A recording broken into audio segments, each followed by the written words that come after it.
Miami Dolphins are now 0-3 to start the year. Tua is still probably the most garbage quarterback in the NFL, and he has arguably the best receiver in the NFL, Tyreek Hill.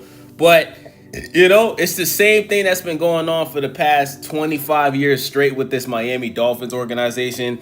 I remember as a child, right? My dad, right? Huge Dolphins fan, right? Huge Dolphins fan. Wears the Dolphins Scully, Dolphins jerseys, all that, right?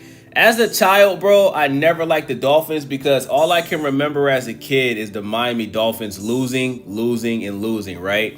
Just never really doing anything. Even if they somehow get into a wild card game or they somehow mysteriously get into the playoffs, you already know they ain't going far, man, right?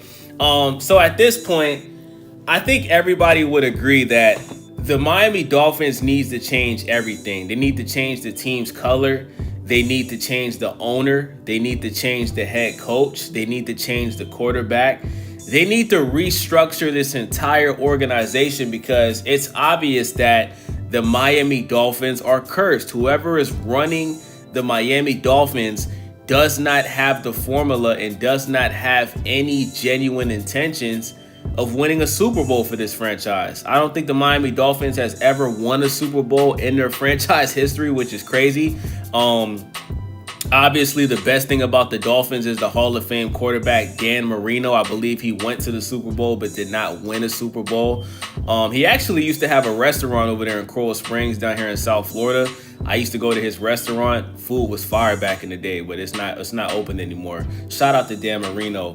But Tyreek Hill shouldn't be on this team, right? He shouldn't have to suffer and look like statistically one of the worst wide receivers in the league simply because his quarterback keeps overthrowing the ball and not properly throwing the ball to him so he can be effective for this team on offense. You know what I'm saying? It's not his fault. This is strictly on the quarterback. But he's trying to stay positive, man. Let me read you guys this article from Sports Illustrated. It says, this is what Tyreek Hill had to say after losing to the Buffalo Bills. And they started off this game really good, man. They started off the game strong, but I knew that it wasn't going to last, right? It was a good game. They lost 31-21. They did put effort to win this game. But like the Dolphins always do, they came up short. So Tyreek Hill said, being 0-3, we've got to win right now, Hill said. We've got to find it sooner than later. I feel like this is a good start. I feel like we did something a lot of people didn't expect us to do, which is play a close game in Buffalo against Buffalo. So we're moving in the right direction. So it's all positive right now. Mike McDaniel.